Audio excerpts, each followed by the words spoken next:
покорно слушаја и високо ценија Божјата реч. Господ, сине мој, послушај ги моите зборови, зборови полни со благост, која надминуваат сета наука на филозофите и светските мудреци.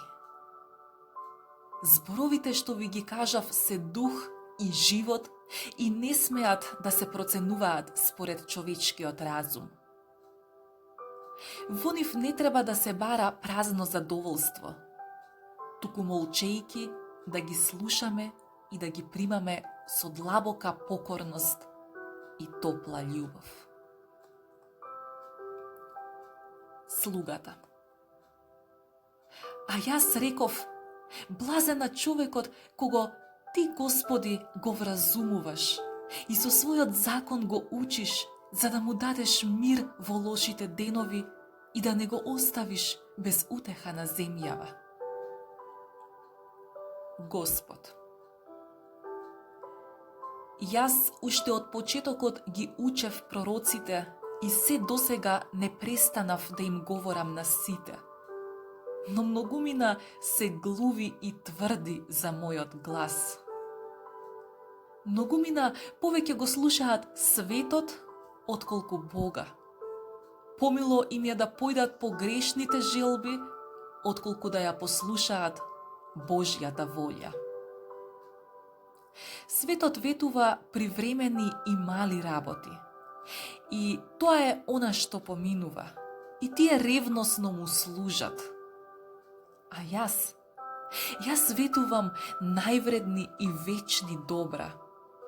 И сепак срцата човечки остануваат ладни. Кој ми служи и кој ме слуша во се толку грижливо, како што му служи на светот и на светските поглавари. Засрами се, Сидоне, вели морето. А ако прашаш зошто, еве ја причината. За мала добивка се оди на голем пат, а за вечниот живот едвај ќе се најде некој чекор да направи. Се бара богатство со помала вредност. Понекогаш срамно се суди за пари. За некое мало ветување или суетна работа, човекот не се плаши од умор ни ден, ни ноќ. Но, о срамота, за непроменливото богатство, за непроценливото богатство, за највишата чест и слава без крај, не би можел да се реши ни на најмал напор. Мрзлив и секогаш незадоволен слуго, срами се што некои повеќе се трудат за својата пропаст, отколку ти за животот. Тие повеќе се радуваат на суетата, отколку ти на вистината.